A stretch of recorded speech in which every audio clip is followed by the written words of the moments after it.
आज महाराष्ट्र के पूर्व मुख्यमंत्री और विपक्ष के नेता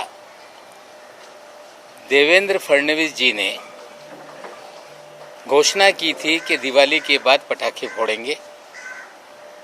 हमें लगता है कि पटाखे भीग गए और आवाज नहीं कर पाए। एक माहौल खड़ा किया गया कि नवाब मलिक के बम ब्लास्ट के आरोपियों से संबंध हैं। मैं देवेंद्र जी, आप 1999 में इस शहर में शायद पहली बार आए विधायक बन के, और 62 साल के जीवन में इस शहर में आपसे पहले दिवंगत मुंडे साहब भी नेता थे जो दाऊद से लोगों को जोड़ते रहे। हम जब मंत्री थे उस वक्त भी दाऊद को लेकर मुंडे साहब के बहुत सारे भाषण विधानसभा में होते रहे। लेकिन इस 62 साल के जीवन में या लोक प्रतिनिधि बनने के 26 साल जीवन में इस तरह के आरोप कभी भी हम पर कोई लगा नहीं पाया। आज एक जगह को लेके आपने कुछ कागजात लोगों के सामने रखे,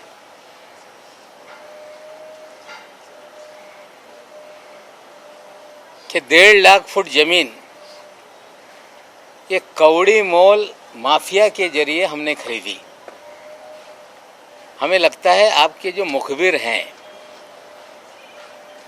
आपके जानकारी देने वाले, हमें लगता है वो कच्चे खिलाड़ी हैं। आप कहते तो मैं ही सारा कागजात आपको दे देता और भी कागजात आपको उपलब्ध करा देता।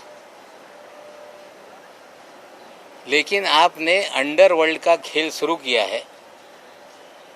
आज तो सारी चीज़ें मैं बोलूँगा नहीं, लेकिन कल सुबह 10 बजे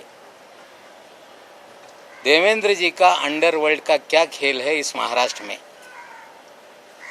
और देवेंद्र जी ने मुख्यमंत्री रहते हुए किस तरह से अंडरवर्ल्ड के जरिए पूरे शहर को हॉस्टेज बना रखा था, कल सुबह 10 बजे उसकी जानकारी देंगे। लेकिन आरोप लगाया गया कि हमने 1.5 लाख फुट जमीन खरीद ली कौड़ी मोल में। देवेंद्र जी ने कहा कि जाली किराएदार उसमें बनाए गए। आप सभी जाकर देख लें, वो 1.5 लाख फुट जमीन पर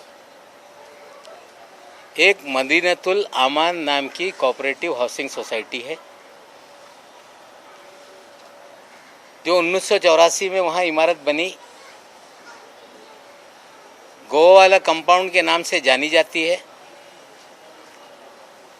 जिसमें मुनीरा पटेल ने रस्सीवाला को डेवलपमेंट राइट देके वहाँ पे 140 से 150 मकान बनाकर आम लोगों को बेचे। आज भी वो सोसाइटी वहाँ पर है।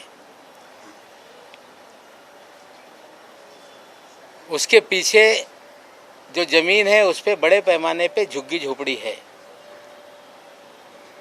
और हमारा एक गोडाउन वहाँ पे है जिसकी सॉलिडस इन्वेस्टमेंट कंपनी की वो लीज पर, जो मुनीरा है उनसे वो लीज पर थी 30 साल पहले से। और आगे हमारी उसी प्रॉपर्टी में 4 दुकानें थीं। आप कह रहे हो कि फेक टेनेंसी क्रिएट की गई। बहुत सारे पत्रकार होंगे, जब 1996 में शिवसेना भारतीय जनता पार्टी की सरकार थी, और हमें लगता है शायद 9 नवंबर का ही वो दिन था, और महाराष्ट्र में एक चौंकाने वाला नतीजा आया था जब नवाब मलिक शिवसेना भारतीय जनता पार्टी की सरकार में पहली बार उपचुनाव जीता था, और उस चुनाव का कार्यालय उसी गोवा वाली बिल्डिंग में था और जश्न भी वहीं मनाया गया था। 96 के आप जाकर मेरे कार्यालय के चुनाव के डॉक्यूमेंट निकाल लेंगे तो वहीं से हमने चुनाव लड़ा था। हम किराएदार वहाँ पे थे। जो मुनीरा पलम्बर है, उन्होंने वहाँ पे झोपड़पट्टी थी,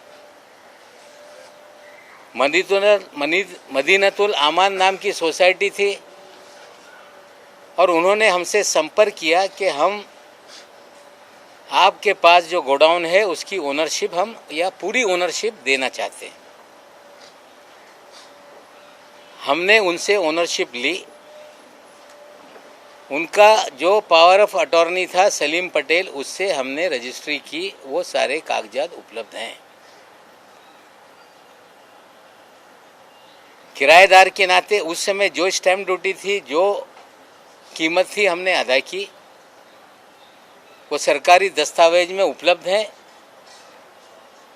हमने मालकिन से ली। अगर वो किसी को कहती है कि ये मेरा पावर ऑफ अटॉर्नी है, उससे आप पूरा आपका जो भी व्यवहार है वो पूरा कर लो, तो हमने वो पूरा करने का काम किया। देवेंद्र जी ने बढ़ा चढ़ा के बम ब्लास्ट का उल्लेख करने का काम किया। सरदार वली खान का उल्लेख करने का काम किया। शायद देवेंद्र जी को उनके मुखबिर बता नहीं पाए कि उसी गोवाला कंपाउंड में सरदार वली खान का आज भी घर है। पिछले 70 सालों से उसी गोवाला कंपाउंड में सरदार वली खान के जो पिताजी थे, वो गोवा वाला परिवार के एक वॉचमैन की तरह वहां पर काम करते थे।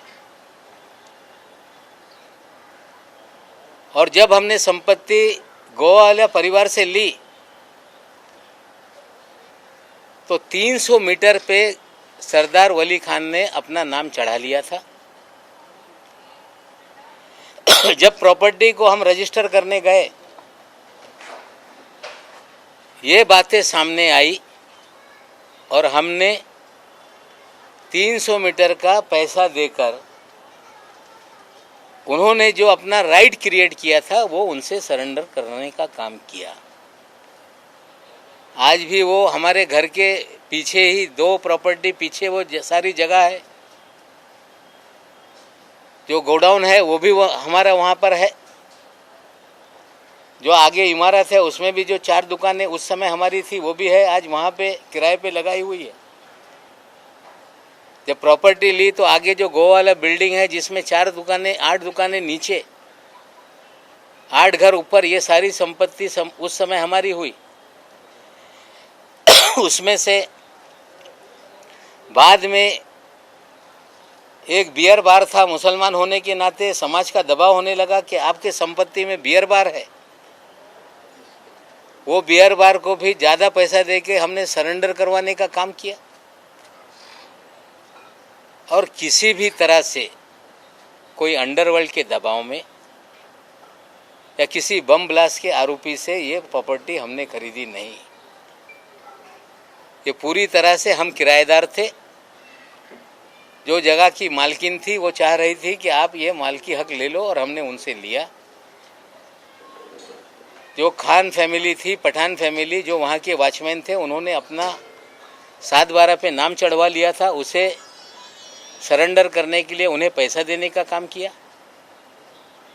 और ये सच्चाई को देवेंद्र जी ने राई का पर्वत बनाने की कोशिश की। जो व्यक्ति 62 साल जीवन में इस शहर में कभी भी आरोप नहीं लग पाया कि किसी अंडरवर्ल्ड से नवाब मलिक के कनेक्शन रहे हैं, रिश्ते रहे हैं। आप कह रहे हैं कि आप जो भी एजेंसी है उसके सामने जाएंगे, जाइए, हम तैयार हैं।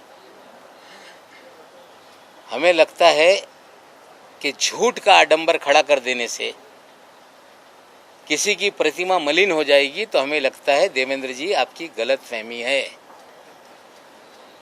जो कुछ है सारे दस्तावेज रजिस्ट्री ऑफिस में है। कंपनी का जो भी डिपार्टमेंट है वहाँ पे सारे कागजात हैं। जो पैसे का लेन देन हुआ उसकी स्टैम्प ड्यूटी हमने भरी है। ये कह देना कि 20 रुपया फुट में लिया, हमें लगता है झूठ बोलो तो जरा ढंग से बोलो। हमें लगता है झूठ बोलकर नवाब मलिक जो पिछले 7 साल से आपसे लड़ रहा था, पहली बार आपने इस तरह का आरोप लगाया, सरासर बेबुनियाद है। ना नवाब मलिक के किसी अंडरवर्ल्ड के लोगों से रिश्ते रहे, ना नवाब मलिक ने कभी बम ब्लास्ट के लोगों से कोई संपत्ति खरीदी। हाँ, वॉचमैन ने अपना नाम उस पर चढ़ा लिया था, उस वॉचमैन से नाम निकालने के लिए उन्हें पैसे देने का काम किया, ये सच्चाई है। जहाँ तक सवाल है देवेंद्र जी, आपने अंडरवर्ल्ड का खेल शुरू किया है, तो आपको आज मैं कह रहा हूँ कि सुबह 10 बजे आप कह रहे थे कि बम फोड़ देंगे। ये बम नहीं है, आपने आडंबर खड़ा किया। लेकिन नवाब मलिक कल सुबह अंडरवर्ल्ड का हाइड्रोजन बम मुंबई में गिराएगा और देश को बताएगा कि देवेंद्र फडणवीस किस तरह से अंडरवर्ल्ड के जरिए पूरे शहर को हॉस्टेज बनाए हुए थे, किस तरह से एक अंडरवर्ल्ड का सरगना जो विदेश में बैठकर इस शहर से उगाही करता था, वो सरगना किसके लिए काम करता था, वो अधिकारी किसका खास था। और मैं आपको बोलना चाहता हूं कि आज जो मैंने कहा है वो सारी बातें सामने हैं, लेकिन कल सुबह 10 बजे तक का इंतज़ार कीजिए। बम तो फूटा नहीं, लेकिन हाइड्रोजन बम कल सुबह 10 बजे गिरेगा। त्या ना हो दाखवा, मी कुठल्याही गैरप्रकारे कुणाचा वर दबाव निर्माण करून कुठलीही संपत्ती घेतलेली नाही, कुठल्याही अंडरवर्ल्डच्या माणसाकडून कुठल्याही संपत्ती कवडी मोल घेतलेली नाही। भाडे करू असताना मालकी हक साठी जे पैसे त्या मालकींनी मागितले ते पैसे आम्ही दिले। वॉचमॅननी स्वतःचा नाव चढून घेतला होता, त्या वॉचमॅनला नाव काढण्यासाठी आम्ही पैसे दिलेले आहे। याच्यात माझ्या कुठल्याही अंडरवर्ल्डशी कुठलाही संबंध राहिलेला नाही। मी कवडी मोल जमीन कुठेही घेतलेली नाही।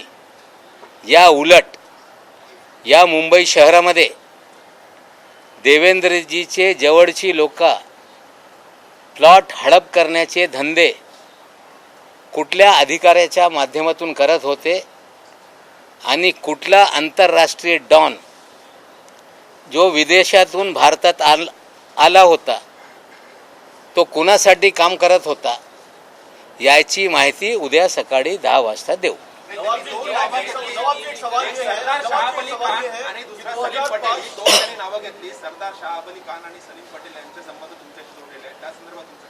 सरदार खान जो है, सरदार वली खान याचे वडील जी प्रॉपर्टी गोवावाल्याची आहे त्याचे वॉचमॅन होते, भाडं वसूल करण्याचं ते काम करत होते। त्यांच्या मुळे ते जे मालिक आहेत ते तरस झाले होते। त्या सरदारनी 7/12वर स्वतःचं नाव चढून घेतला होता 300 मीटरवर। जेव्हा मालकींनी आम्हाला विकलं तेव्हा त्याचं नाव रिफ्लेक्ट झाल्यामुळे त्यांना आम्ही पैसे दिलेले, सत्य परिस्थिती आहे। आणि सलीम पटेल ह्या गोवावाल्याचे पॉवर ऑफ अटॉर्नी होते आणि ज्या मालकनी पॉवर ऑफ अटॉर्नी यांच्याकडून व्यवहार करून घ्या त्यांनी सांगितल्यामुळे हे सगळे व्यवहार म्हणजे भाडे करू असताना मालकी हक घेण्याचं काम आम्ही केलेलं आहे। सर, एक सवाल ये है, 2005 में ऐसा आरोप ये है कि 2005 में जब 20 लाख रुपए का फ्लैट आता था, तो 30 लाख रुपए में इतनी सारी जमीन कैसे आपने ली? ये हाँ, झोपड़पट्टी है, आप जाके देख लें।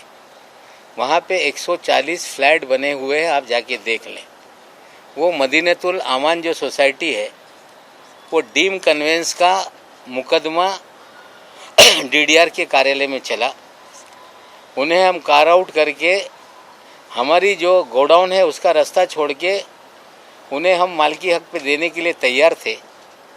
मदीनतुल अमान के जो सोसाइटी के लोग हैं, वो जो गोडाउन हमारा है, हमारी मालकी का है, हमारा किराए का पहले था, या जो आगे हमारी दुकानें हैं वो सब हमारी संपत्ति है, इस तरह का उन्होंने विवाद किया।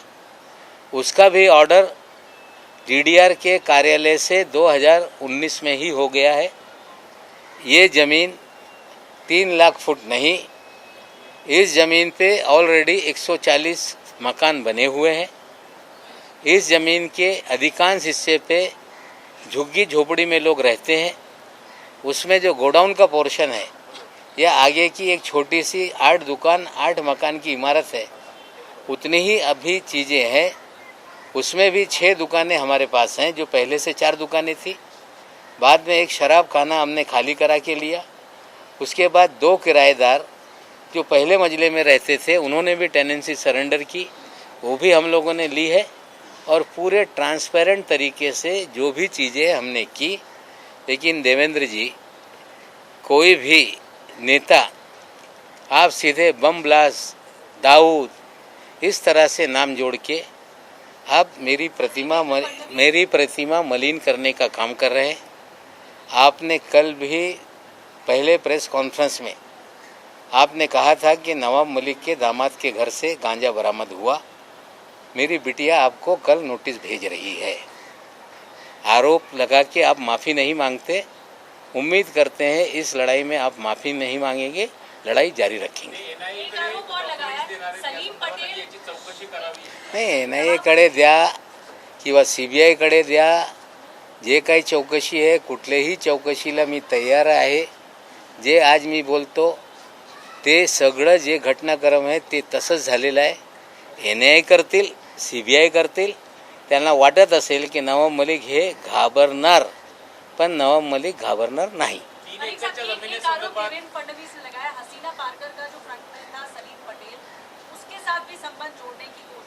मैं हसीना पारकर को जानता नहीं, ना मैं किसी गैंग वार वाले का किसका क्या रिश्ता है मैं नहीं जानता। Salim Patel as a power of attorney जो गोवा वाले परिवार के थे, उन्होंने गोवा वाले परिवार के लोगों ने हमें उनके जरिए ही आप ये रजिस्ट्री करके लो। मालकी हक किराएदार हम पहले से थे और मालकाना हक हमने लिया है। जो एक कहानी रचने की काम की जा रही है, हमें लगता है जांच कोई भी एजेंसी कर ले, हम किसी से डरने वाले नहीं। लेकिन कल सुबह 10 बजे जो हम बताएंगे, शायद उसका इंतजार देवेंद्र जी को होना चाहिए।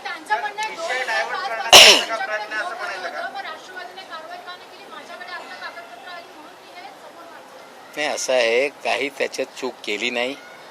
सलीम पटेल ॲब्स्कॉन्डिंग किंवा ते खुखाईत गुंड आहे असं मला कुठलीही माहिती नाही। सरदार खान याचे वडील त्या ठिकाणी वॉचमॅन होते, हा स्वतः वॉचमॅन होता। त्यांनी त्या जागेवर स्वतःचा 7 बारेवर नाम चढून घेतला होता। ते सरेंडर करण्यासाठी त्यांना पैसे देऊन 300 मीटर आम्ही सरेंडर करून घेतलेलं आहे।